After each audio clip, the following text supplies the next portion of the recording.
बड़ी खबर आ रही है। बिहार को लेकर इंडिया में मंथन लगातार हो रहा है। दिल्ली में कांग्रेस और आरजेडी की बैठक हुई है।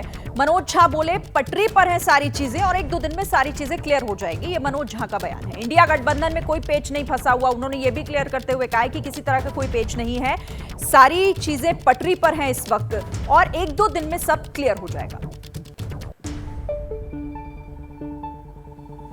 ये बहुत ही बेहतरीन माहौल में आगे बढ़ रही हैं और 2-1 दिन में सब चीजें आपके सामने स्पष्ट हो जाएंगी। नंबर और विनेबिलिटी के बीच में एक बेहतरीन फॉर्मूला आएगा और सब कुछ तय हो जाए। ये कोई पेंच वेच कहीं फंसा हुआ नहीं है। ये एक ऐसा गठबंधन है ना जिसमें पेंच नहीं। तो मनोज झा कह रहे हैं कि किसी तरह का कोई पेच नहीं है, लेकिन वाकई ग्राउंड पर हकीकत क्या है, सीधे अभिषेक हमारे साथ जुड़े, उनका रुख करेंगे। अभिषेक, ये बैठक हुई है, मनोज झा कह रहे हैं कि सारी चीजें ठीक है, 1-2 दिन में क्लियर हो जाएगा, लेकिन वाकई ऐसा है या कोई पेच अभी भी है जो फंसा हुआ दिख रहा है? देखिए, अभी मसले सबसे बड़े जो हैं 2 चीजें हैं। एक तो ये कि सीटों की संख्या किसको क्या मिलेगा, उसके बाद जो असली पेच है वो ये है कि किस सीट पर कौन लड़ेगा। ये एक बड़ा पेच सहयोगियों में फंसा हुआ है। जैसे कि कन्हैया कुमार की सीट ले ले बेगूसराय से, वहां पर जिस तरह से सीपीआई अपना दावा कर रही थी, पिछली बार वो सीपीआई से लड़े थे, इस बार कांग्रेस में शामिल हो गए हैं। ये अपने आप में एक पेच है। अभी जैनेंद्र बता रहे थे जो पप्पू यादव का कि मधेपुरा की थे, उनको कहा जा रहा है, ये भी एक पेच। और मैं आपको बताऊं, पप्पू यादव लगातार प्रणाम पूर्णिया करके एक बड़ा अभियान चला रहे हैं और वो रैली कर रहे हैं। रैली में लाखों लोग जुट रहे हैं। उन्होंने पूरा अपना बना रखा है।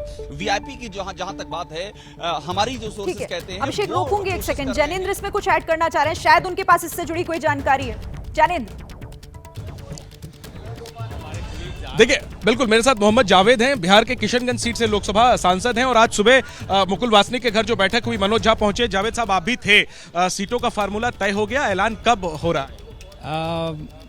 लगभग फाइनल है और जल्द ही वो घोषणा हो जाएगी। ये तो हम लोग काफी समय से सुन रहे हैं, अब तो समय नजदीक आ गया। जानकारी है, मैं आपको बता रहा हूँ कि लगभग सब तय हो गया है। अब कभी भी घोषणा मानकर चले कि कल पटना में सीट शेयरिंग फार्मूले का ऐलान हो सकता है। बड़ी खबर दे रहे हैं आप कि कल महागठबंधन बिहार में। बात मैं नहीं बता रहा, मैं कह रहा हूं कि जल्द से जल्द होने वाला है। कल भी हो सकता है। ये कटिहार, ये पूर्णिया, ये बेगूसराय, ये जो पेच फंसे हुए थे, सुलझा लिया आप लोगों ने? कोई पेच नहीं फंसा हुआ है। हम लोग की कोशिश ये है कि भाई जो 40 में से मैक्सिमम सीट हम जीत पाएं और उसके लिए अच्छे कैंडिडेट हो, अच्छे सीट हो, जिस पार्टी की ताकत जहां ज़्यादा है उसको वो सीट मिले।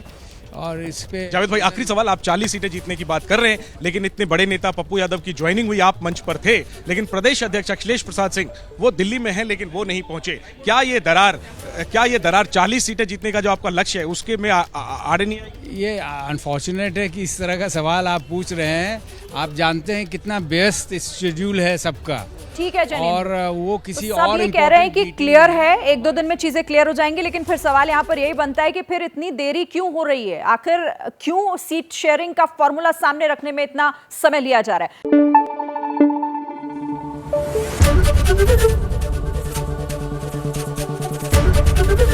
एबीपी न्यूज आपको रखे आगे।